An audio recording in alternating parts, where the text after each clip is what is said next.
जब सुने के होई भोजपुरी गाना, बस बजे के चाही गाना। रुक का गई नहीं रहुआ। तू जा, हमरा अकेले में दर्शन करे के बा। हो गल नाटक चालू। घर में तो नाटक करबो के लेने पूरे समाज के सामने नाटक करत ही। हम नौटंकी करते कि तू करते हो, कहते नु जा अकेले में दर्शन कर। देखा हम सीधा बोला थी चल अंदर। तहरा ले अभी तक जीतल बने की जीतल। चल हमके सौंप देनी देनी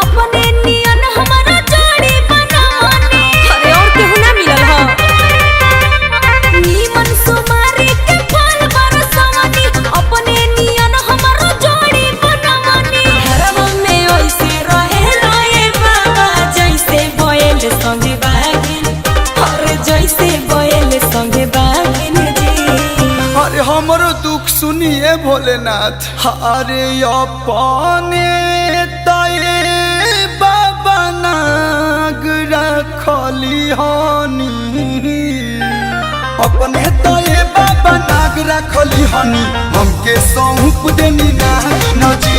अरे अपने तये बाबा नाग रखली हनी, हमके सौंप देनी ना जी।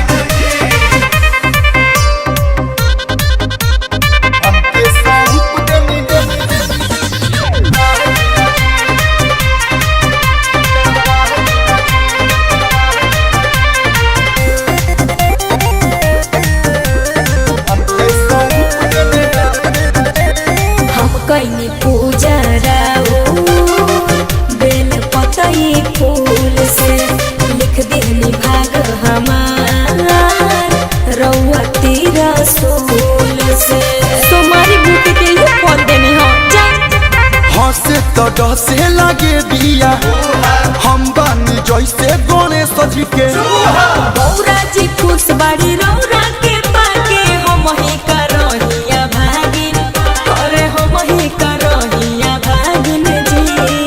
तनी दरद में सुनावा बाबा के।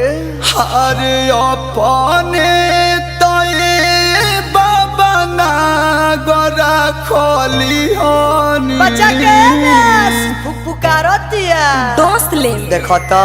अरे अपने तये बाबा नाग रखली हनी, हमके सौंप देनी नागिन जी। अरे अपने तये बाबा नाग रखली हनी, हमके सौंप देनी नागिन जी।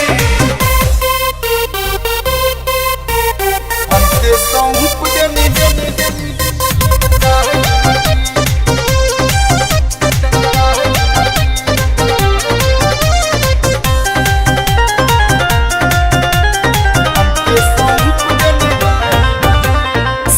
बेरी छती सुगुनवा मिलल गोड़ी तगड़ा, अब तो रहेला खाली छती सके आकड़ा। हमेशा लड़ते रहेले देखो तो। सुख बाकी दुख साथी बादे बुझाला, हमें हर पीड़ित बानी कदीना। पलू के पलू में बांधे से बढ़िया रहती भोले बैरागिन। अरे अपने तये बाबा पोसले लगे हुआन, धामी नहीं का।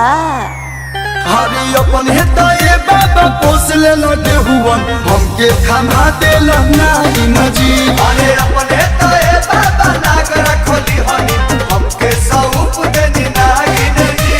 जैसा ने बड़े ठीके बड़े। अरे हमरो दुख सुनिए भोलेनाथ। अरे अपने तये बाबा नाग रखली हनी, अपने तये बाबा नाग रखली हनी, हमके सौंप देनी ना जी।